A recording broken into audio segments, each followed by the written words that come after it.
Good morning అందరికీ. So ఈరోజు totally ఒక 3 కేసెస్,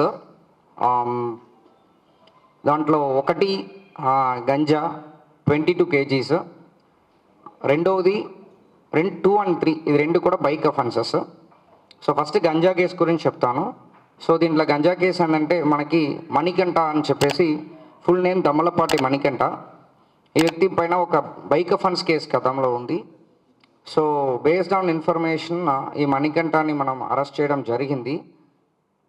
అరెస్ట్ చేసిన తర్వాత అంటే పికప్ చేసిన తర్వాత బేస్డ్ ఆన్ ఇన్వెస్టిగేషన్ లంబసింగి నుంచి గంజా తీసుకొని రావడం చెప్పడం జరిగింది. సో అక్కడ మనం టీంని పంపించడం జరిగింది. మన బ్యాక్వర్డ్ లింక్ వరకు కూడా ఎఫర్ట్స్ పెడుతున్నాం కాబట్టి సో లంబసింగి టీం పంపించాము. అక్కడ టీం పంపించినప్పుడు మనకి చింతల పద్మ అని చెప్పేసి ఒక లేడీని కూడా అరెస్ట్ చేయడం జరిగింది.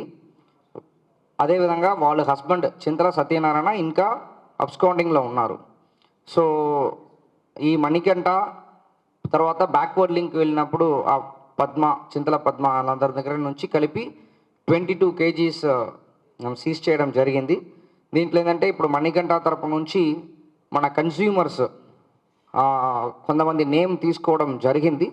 సో ఆ నేమ్ని బేస్ చేసుకొని ఫర్దర్ వాళ్ళు వెరిఫికేషన్ చేస్తూ ఫర్దర్ అరెస్ట్ కూడా జరుగుతాయి అన్నమాట.